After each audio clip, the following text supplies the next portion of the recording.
Radio Pakistan Khairpur योम वफ़ात Namvar Gulkara madam Noor Jahan जे वर्सीअ जे सिलसिले में ख़ुसूसी फीचर पेश कजे थो। इब्तिदा में जेकी भी शयूं तख्लीक कयूं आहिनि उन्हनि में सुर बि शामिल आहे। पखियुनि पंहिंजनि लाथियुनि सां हिन काइनात जी ख़ामोशी खे टोड़ियो। तंहिं बाद क़दीम इंसान बि लफ़्ज़नि खां सवाइ बेतरतीब अंदाज़ में आलापण शुरू कयो। जॾहिं इंसान खे लफ़्ज़ मिलिया त ॼण सुरनि खे ज़िंदगी मिली। हूअ बि आम चवणी आहे त रोअण ऐं ॻाइण हर हिक खे ईंदो आहे, पर जंहिं ते अल्लाह ताला राज़ी थिए त उनखे सुरनि ते हुक्मरानीअ जो एज़ाज़ अता करे छॾे थो त दुनिया वरी उनखे सुरनि जी राणी या मलकाए तरनम बणाए छॾे थी। इहो एज़ाज़ सॼी दुनिया में हिक ई शख्सियत खे हासिल आहे, जंहिं दुनिया में अखि खोली त छठीअ जी राति संदसि नालो अल्लाह वसाई रखियो वियो, पर संदसि सलाहियतुनि खेसि नूर जहान बणाए छॾियो। ख़ूबसूरत ऐं ख़ुशनसीब शख्सियत खे अल्लाह ताला सुरनि सां सरशार गलो बि अता कयो त क़दरदाननि खेसि मलकाए तरनम जे मनसब ते विहारे छॾियो।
मलकाए तरनम नूरजहान 21 सेप्टेम्बर 1926 ईस्वी में सूफी बुजुर्ग बाबा बुल्ले शाह जे शहर कुसूर में अखि खोली। संदसि वालिद जो नालो मदद अली उर्फ बाबा ईद हो, जॾहिं त संदसि अमर जो नालो फतह बीबी हो। हुन जूं ॿ वॾियूं भेनर हैदर बांदी ऐं ईदन बाई स्टेज जूं मशहूर ॻाइणियूं हुयूं। नूरजहान 5 सालनि जी उम्र में ॻाइण जी शुरूआत कई। उन वक़्तु कलकत्ते शहर जे हिक थिएटर जी टीम नवनि आवाज़नि जी तलाश में कसूर पहुती ऐं उन्हनि जी नज़र नूरजहान ते पई ऐं टीम वारा खेसि पाण सां गॾु वठी विया। उन नए सफ़र ते नूरजहान जी मुलाक़ात मशहूर क्लासिकल ॻाइणी मुख्तियार बेगम सां थी। नूरजहान जो असुल नालो अल्लाह वसाई हो, पर मुख्तियार बेगम हुन ते नालो नूरजहान रखियो ऐं आख़िर ताईं नूरजहान जे नाले सां सुञाती वई। नूरजहान पंहिंजो असुल सफ़र ॼण कलकत्ते खां शुरू कयो। खेसि नात हंसते हैं सितारे शाहे मदीने खां शोहरत मिली। 1935 में बरे सग़ीर पाको हिंद जी पहिरीं पंजाबी फिल्म पिंड दी कुड़ी रिलीज़ थी, जंहिंमें नूरजहान 9 सालनि जी उम्र में बेबी नूरजहान जे नाले सां फिल्मी कैरियर जी शुरूआत कई। हुन पहिरीं फिल्म में पंहिंजी अदाकारी सलाहियतुनि ज़रिए पाण मञरायो। आज मुद्दत के बाद फिर दिल धड़का, जैसे बचपन में धड़का करता था। हो न हो ये वही थे, वरना बेसबब किसी गैर की तरफ मेरी निगाहें जे आवाज़ में एतिरी त पुख्तगी ऐं मिठास हुई जो हुन केतिरनि फिल्मुनि में चाइल्ड स्टार तौर कमु कयो। उन्हनि फिल्मुनि में ससी पुनू, गुल बकावली, खजानची, हीर सियाल, यमला जट ऐं तक़रीबन 15 खनि ॿियूं फिल्मूं शामिल आहिनि। हुन 1942 ईस्वी में फिल्म खानदान में हीरोइन तौरु आई ऐं फिल्म कामयाब वई, जॾहिं त 1945 ईस्वी में पहिरियों भेरो हुन यंग टू ओल्ड जो किरदार करे ॾिसण वारनि खे हैरान करे छॾियो। खानदान फिल्म जो हिदायतकार सैयद शौकत हुसैन रिज़वी हो। उन फिल्म खां पोइ ॿई हिक ॿिए खे वेझा थी विया ऐं ॻाल्हि शादीअ ताईं वञी पहुती।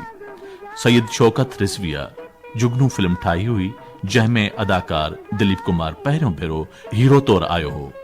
नूरजहान जी हीरोइन तौरु पहिरीं फिल्म कामयाब वञण खां पोइ हुन लाइ फिल्मुनि जी दुनिया जा दरवाज़ा खुलंदा विया।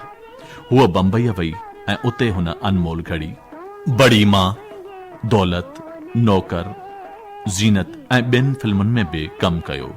फिल्म ज़ीनत जे मुतालिक़ नूरजहान पंहिंजे आवाज़ में कुछ ॿुधाए रही आहे।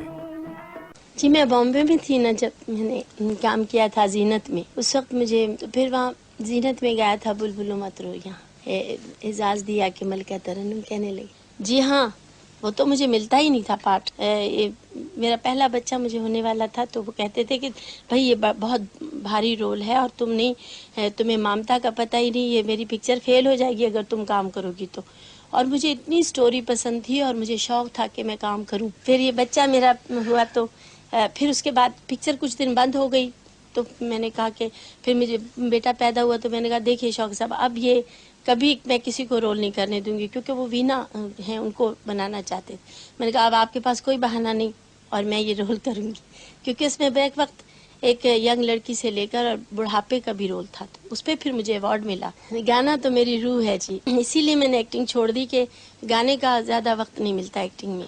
ज़्यादा से ज़्यादा एक पिक्चर में 6 गाने होते हैं, तो साल में मैं ज़्यादा पिक्चरों में काम नहीं करती थी, 2-3 में, तो इसलिए मैंने सोचा कि गाना ज़्यादा मिल सकता है अगर फिल्म में काम छोड़। जॾहिं त नूरजहान जो उरूज हो, उन वक़्तु हिदायतकार सैयद शौकत हुसैन रिज़वीअ नूरजहान सां शादी कई। नूरजहान खे हुन मां 2 पुट ऐं 1 धीउ थियसि, पर हीअ शादी क़ाइमु न रही सघी। 1950 ईस्वीअ खां पोइ ॿिन्ही में इख़्तिलाफ़ वधंदा विया, आख़िर ॻाल्हि तलाक ताईं पहुती। उन बाद नूरजहान अदाकार एजाज़ हुसैन सां शादी कई, जंहिंजी उमिरि नूरजहान खां घटि हुई। उन शादीअ मां नूरजहान खे 3 धीअरनि जो औलाद थियो, पर उहा शादी बि अॻूणी शादीअ जियां कामयाब न रही ऐं तलाक ताईं ॻाल्हि पहुती। नूरजहान जी सॼी ज़िंदगी जिते बेपनाह शोहरत ऐं दौलत सां भरियल हुई, उते ज़ाती ज़िंदगीअ में उहो वॾियुनि नाकामियुनि जो शिकार हुई। पाकिस्तान जी पहिरीं औरत हिदायतकारा हुअण जो एज़ाज़ बि माणियो। गुलूकारी सां गॾोगॾु 14 फिल्मुनि में कमु कयाई, जिन में 5 पंजाबी ऐं 9 उर्दू फिल्मूं शामिल आहिनि। जॾहिं त 1935 ईस्वीअ में संदसि पहिरीं फिल्म पाण पाकिस्तान खां सवाइ ॿाहिरियुनि मुल्कनि में बि फन जो जादू ॾेखारे आई। जॾहिं त सदारती एवार्ड, निशाने इम्तियाज़, नेशनल एवार्ड, मिलेनियम ऐं ॿिया केतिरा ई सरकारी तोड़े गैर सरकारी एवार्ड पिणु माणियाई। मलका तरन्नुम नूरजहान उर्दू खां अलावा पंजाबी ऐं सिंधीअ में बि गीत ॻाया आहिनि। फिल्म मूमल राणो में कुझु कलाम रिकॉर्ड करायाऊं। बदकिस्मती सां हीअ फिल्म रिलीज़ त न थी सघी, पर हिन जा गाना अॼु बि मशहूरु आहिनि।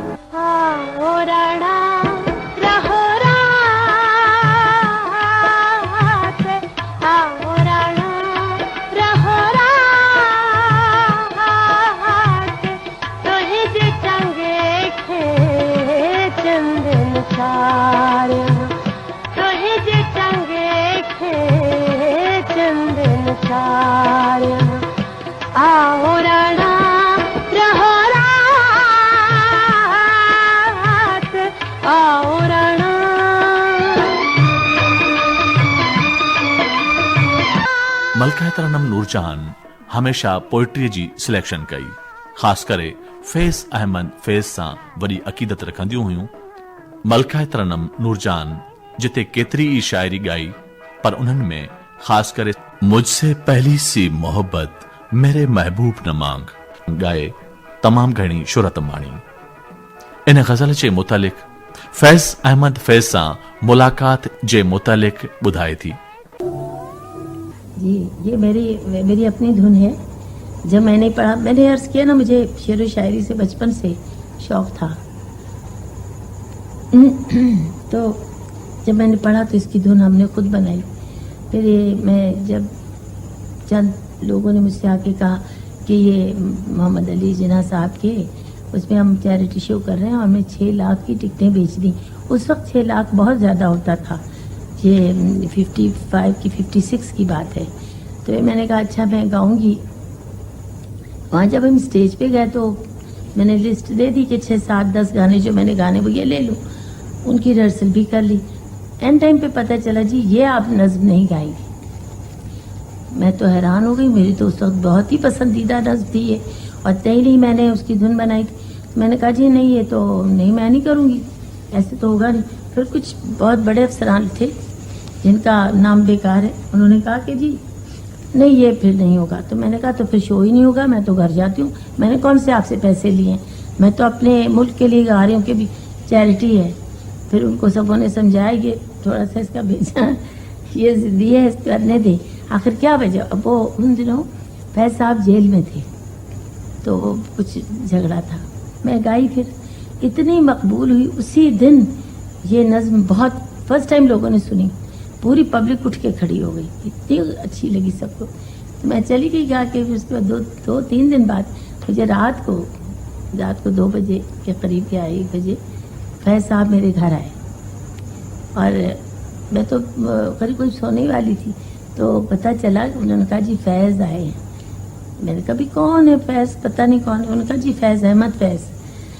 اوہو, میں تو نہ دوپٹہ سر پہ نہ پاؤں میں جوتی, بھاگی باہر. جا کے میں نے باہر دیکھا تو ایک شخص کو پہلی دفعہ دیکھنا تو ضرورت تو نہیں ہوتی کہ میں اس کو گلے لگا لوں, اتنا مجھے ان کا کلام.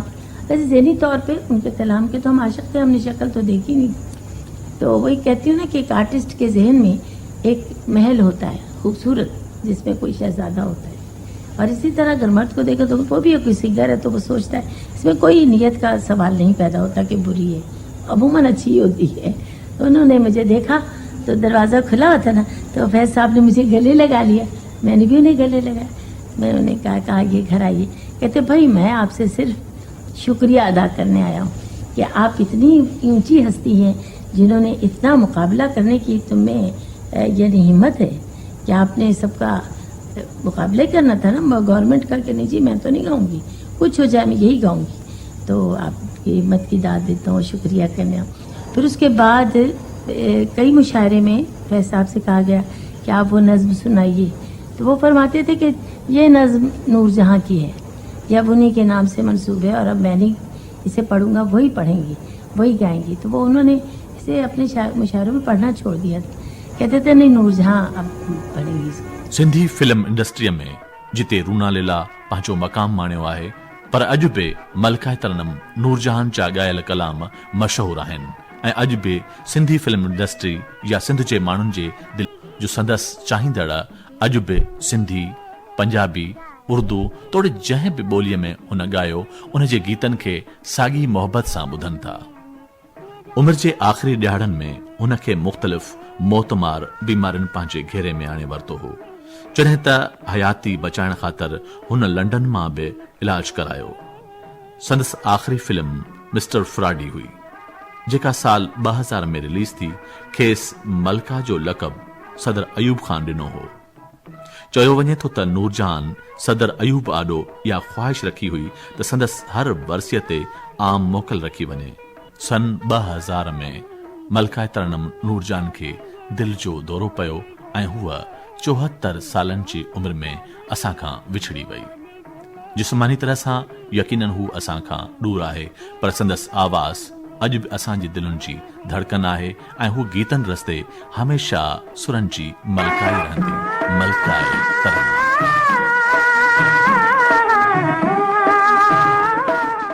हींअर अवां योम वफ़ात नामवर गुलकारा मैडम नूरजहां जे वरसीअ जे सिलसिले में ख़ुसूसी फीचर ॿुधी रहिया हुआ.